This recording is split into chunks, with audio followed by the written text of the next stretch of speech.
Thanks for tuning into the Fattz Media Podcast, episode 5. And the last few episodes, I've been talking about Diddy, where I predicted what the charges he was going to get found guilty on. But this episode, we're going to start off with something different, okay?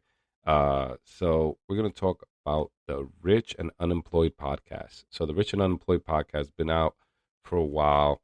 And what they do is they interview a lot of women. They target a lot of um, women for the streets and not for the streets, but very cute, pretty women. They interview them, and they're not really, they're not trying to be therapists or anything on their podcast. But the host of the podcast, his name is, sorry, his name is Jonathan Dupont. So him and some others have been arrested and indicted. Uh, and they've been charged with running a scam. Allegedly they ran a scam a few years back, and it's come back to haunt him. One thing about him is that he flaunts a very, very rich lifestyle. So that may have been one of the reasons why, um, he was brought to the attention of the government. But here's the indictment. Let's talk a little bit about the indictment filed by the United States District Court, North District of Georgia. So he's been charged with mail fraud and wire fraud conspiracy. So according to the court documents, beginning in July 27, 2020, and he continued this until April 30th, 2021, along with co-defendants Kadir Williams, Emmanuel Dupiton, and Cameron Bell, allegedly devised a coordinated plan to defraud the U.S. government. The group is accused of knowingly submitting materially false and fraudulent claims to obtain unemployment insurance benefits. So they filed fraudulent paperwork to receive unemployment insurance payouts. So the indictment claims that the defendants knowingly used false pretenses and representations and omissions to secure millions of dollars in pandemic-related unemployment funds, exploiting systems designed to assist those in genuine need during the COVID-19 economic crisis. The case, filed under docket number CR0068, remains under federal jurisdiction, and more charges may follow as investigations continue. If convicted, Dupiton and his co-defendants face a significant prison time and financial penalties. This case adds to a growing number of high-profile fraud investigations stemming from the pandemic relief program. Yeah, so the pandemic, which happened back in 2020, 2021, the situation was happening, and it's people are still getting picked up to this day. So 5 years later, so he is alleged, I want to say alleged, to have been running a scam to collect unemployment benefits. $10 million in unemployment benefits. That is a lot of money. That is a lot of money. So people have been getting picked up for the PPP loan. So the PPP loan was the Paycheck Protection Plan or program. Sorry. So what that did was that gave you basically a bridge loan. So you didn't have to pay it back. So what it is if you owned a business and you had employees, and then because of the COVID, you got shut down. The United States didn't want all of these employees to go bankrupt, all of these companies to go bankrupt. So it needed to help the United States out by saying, hey, just submit what you would what you were paying your employees, and that you would submit your employees' income or whatever, and say, hey, I need a PPP loan, $5,000 because I paid 3 guys, and in a month they get paid $5,000. You need $15,000 to cover 3 months. So a lot of people got this loan, and you would get the $15,000. But then a lot of people came and got family members that got socials from other people, and they submitted fake documentation, and they got these loans. But you would get this loan, and then you would prove when you file your taxes in the future, you would prove that, hey, I had these employees, and it saved my business, and it would get written off. And then there were other SBA loans that you could get, but you would have to pay that back. But yeah, so a lot of people were doing scammy things. I don't know exactly the scammy things. I'm not sure how they did it, but this is what I've seen in the reports with other people that have been arrested. And now they're still picking people up for those situations. So it's been almost 5 years and people are still getting picked up. So this is the unemployment side of things. So when COVID happened, you were able to apply for unemployment, and you were able to say, hey, I'm unemployed because of the pandemic, you'd get a check. And then even if your hours were cut from work, you could still file unemployment. Just say, hey, I only worked 10 hours this week, and then unemployment give you a little bit extra. And it helped a lot of people. It helped a lot of people stay off the, from becoming homeless, even though rent was frozen in certain states and certain certain cities. It was frozen, but and the courts were closed, so you kind of couldn't get evicted, but you would still owe that debt. But there were a lot of states that were still collecting. There were a lot of people that worked very, I should say, service jobs, that they were making a lot less. They were living paycheck to paycheck, and this um, really prevented them from getting that. And with us being on lockdown, it also didn't allow you to go hustle and make money in other ways because everything was kind of locked down. So this really helped the country out. And it's sad to see all these people that committed these crimes, but um, yeah, they're getting picked up one by one. So yeah, that's what's going on there. Yeah, so we'll see. I'll update you on what happens with him on this case. So yeah, so that podcast is, if you, the Rich and Unemployed Podcast, he has a video component to it, so you can see the video part of his podcast as well.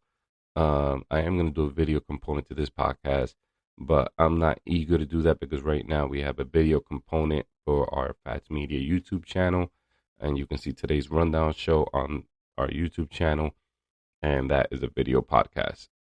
Video show.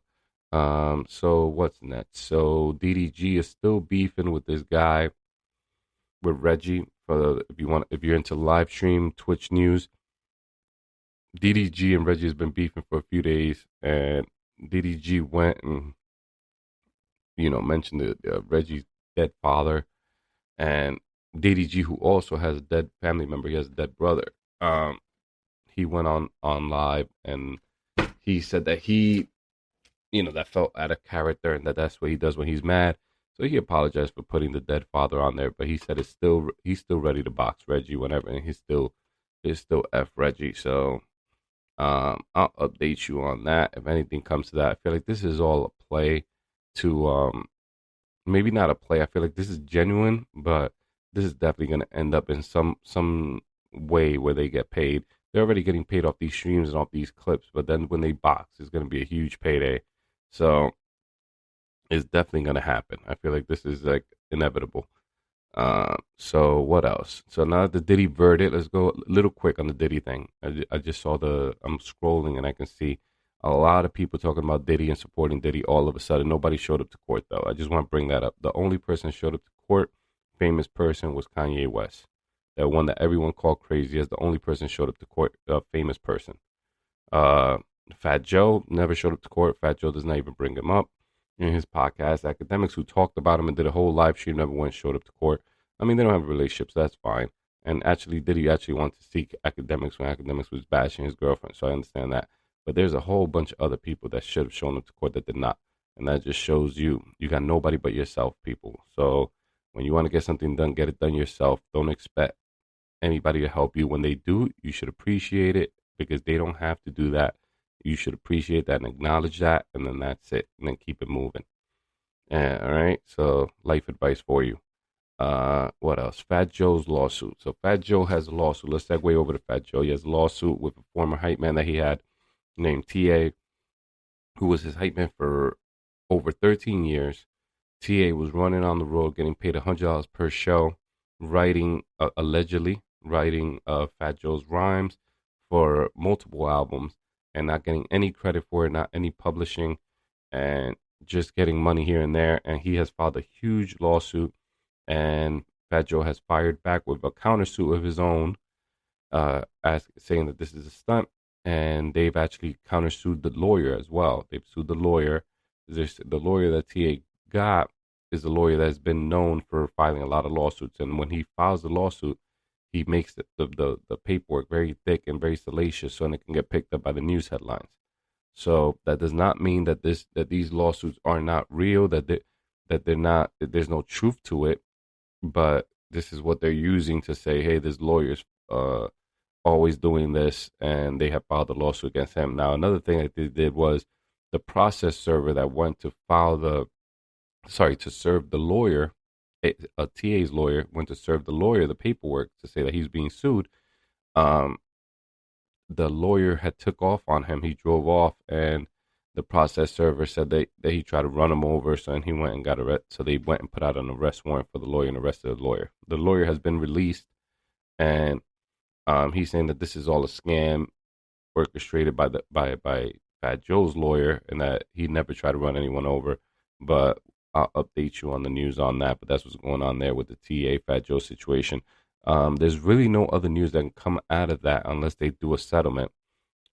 Basically, now that everybody's been served their paperwork, then the next step is Fat Joe trying to get an emergency hearing with the judge to try to get it to get the lawsuit dropped, saying that there's no merit in it. They have to review it, and then if it doesn't get dropped, then they have to go and file for discovery, and then they'll fight that, and then they'll get a court case.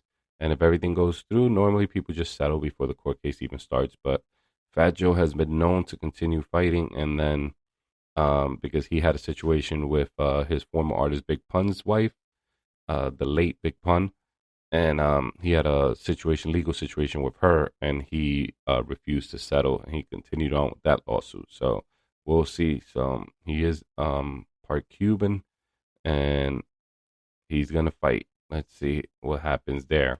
Now another artist that's having some legal issues that's under Fat that used to be under Fat Joe's camp that's still Terror Squad affiliated is Remy Ma. So Remy Ma, the battle rapper artist, she hasn't been a battle rapper for a long time, but she's an artist. She started out in battle rapping, and her son has been picked up on some attempted murder charges. He's still fighting that case, so this is all alleged.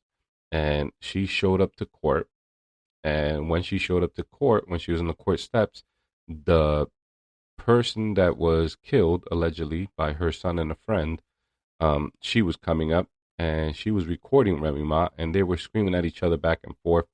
And the girl actually made a video stating, you would think that Remy Ma would be, a little more, she'd have a little sympathy for her or something or not. She was acting like her son didn't kill, the girl's father, which is, she expected Remy Ma to be a little less aggressive. So I guess it got so heated that the girl was saying, let's go around the corner. We're in front of the courthouse. We're not going to fight here. And eventually Remy Ma was put in handcuffs because Remy Ma said, let's go. So this is not alleged, but the charges and the situation in the court is alleged.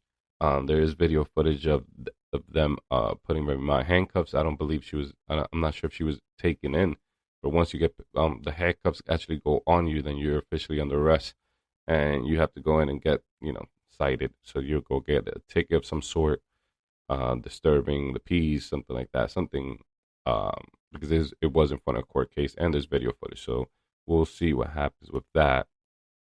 I'll update you on that in the next podcast if I can get some more details. Right now, when it's lower misdemeanor stuff, the lawyer just has to go, and there'll probably be a fine, and they'll take care of it. There's not breaking news that's gonna shock the industry unless the girl makes a big stink about it. If she follows up on it, then she'll start making videos. Then I'll update you on that. So that's what's going on there.